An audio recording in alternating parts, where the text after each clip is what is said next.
Hey dudes, ARCHMAN here.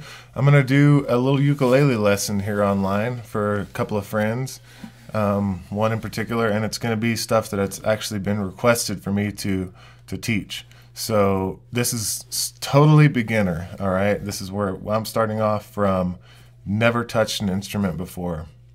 And I'll probably leave some stuff out because I've been playing for a little while, not just the uke, but other things.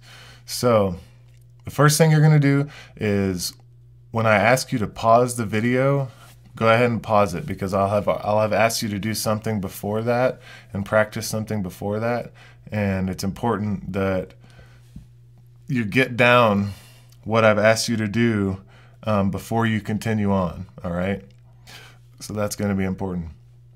So the first thing that I'm going to ask you to do is tune your instrument. Okay, so what you're going to do is go to the link that I'm putting at the bottom of the page here. I haven't figured out how to make it so you can click on it, but you're just going to have to type in that link, the Get Tuned link there. Okay, scroll down the page a little bit, and from left to right, there's going to be like a flash. Hopefully you have a latest flash version. There's going to be a little flash screen, okay? And there's going to be 4 buttons, well 5 counting stop sound on the farthest right. The first one is going to be the top string, the G, okay, and then down that way and down the instrument, okay? So it's really important that you tune your instrument to that tuning because that's what I'm tuning mine to, and you're not going to be able to play along with me if you don't tune. Okay, it'll just really sound bad, okay? And that's going to be really important, all right? And the people that I'm making this video for, I know they have fleas, and fleas are really great instruments, so I'm not worried about you guys. But some of the other people, if you don't have a very high quality instrument, it could sound frustrating also because you won't be able to keep it in tune and have very good intonation.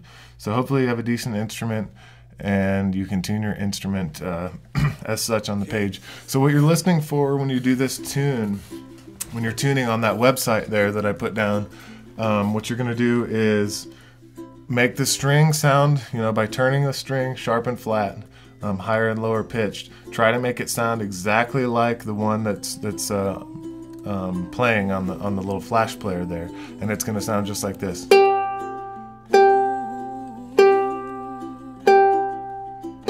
So you're tuning your instrument to sound just like it. And whenever you get close to the sound, like when you get close to that G, you're going to start hearing it kind of start to waver, like a whoa, whoa, whoa, whoa, whoa. You're going to really listen for that, okay? Because that's the whole key to tuning without a tuner. If you have a tuner, great. Then just go ahead and tune your instrument. But if you don't, then you're going to have to use that online tuner there. And so you're listening for those waverings, whoa, whoa, and what you want to do is get it to go as slow as possible, or not at all. So it'll be like whoa, whoa, whoa, whoa. So that's what it sounds like, and you really want it to go as slow as possible. The wavering in the pitch there, okay? And then do that for all the strings, and go ahead and get it in tune. If you have a lot of difficulty tuning, there's a few possibilities. One is your tuning pegs could not be tight enough, okay? You want these screws on the back here fairly tight. You don't want it to be able to slip out of tune. Another is if your instrument's new or if your strings are new, they need to stretch out. So what I would do is actually just grab them and stretch them a little bit until you can get it to stay in tune. And the third would be if your instrument just isn't that high quality, and I would say that starts with a flea at like $170, but if it's not a flea, $400. So that's just my what I've discovered. Anyway, go ahead and pause the video, tune your instrument, and then start it up after you're all in tune. Whoa! So the magic of YouTube has brought on the sun, and I'm gonna have to dress adequately here. Okay, so hopefully you're all tuned up.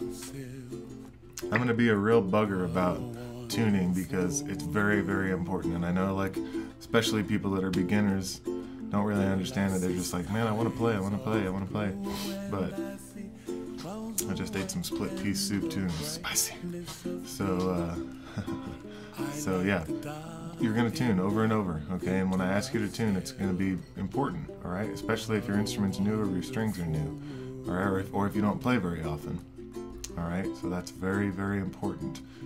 And like I said, you got to make sure that your tuning pegs are tight. These screws back here are tight, or else it's going to slip out of tune, all right? And really stretch those strings out. You know, if your strings or your instrument is new, those strings have to stretch. It'll take weeks before your instrument will stay in tune, all right? And then it still might not.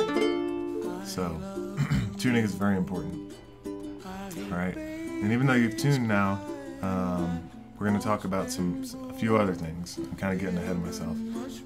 Holding the instrument, okay? Most people who get into the uke are more familiar with the guitar, even if they just see people play it or hold it. So this is not a guitar, okay? And you don't play it really like a guitar, which is one of the hardest learning curves for me. So basically, what you want to do is, if you're sitting down, you can actually let the uke just sit on your lap there. But if you're standing up, you actually cradle the ukulele in your arm a little bit, press it up against your body a little bit like that, and that's really important too. So we're not playing like grunge style where you're pressing it into your body like down there. You want to be ergonomic, okay? Another thing that's not like a guitar is you don't play over the sound hole here. Also, that's not ergonomic, okay? So you play right across the 12th fret of your instrument, generally.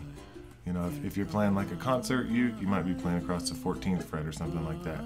But, you know, for a standard, I said concert, this is a concert uke, but it's just, anyhow, you play pretty much where the the neck meets the body, all right?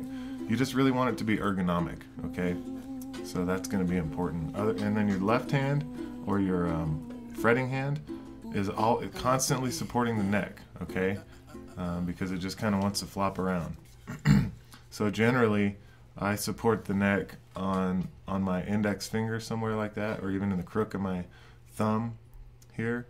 And then sometimes when I'm playing like different chords, I'll actually pinch the instrument between my fingers and my thumb like that. But typically, more often, I like to let it rest. Generally, you know, for most chord shapes, I like to let it rest against my index finger or in the crook of my thumb.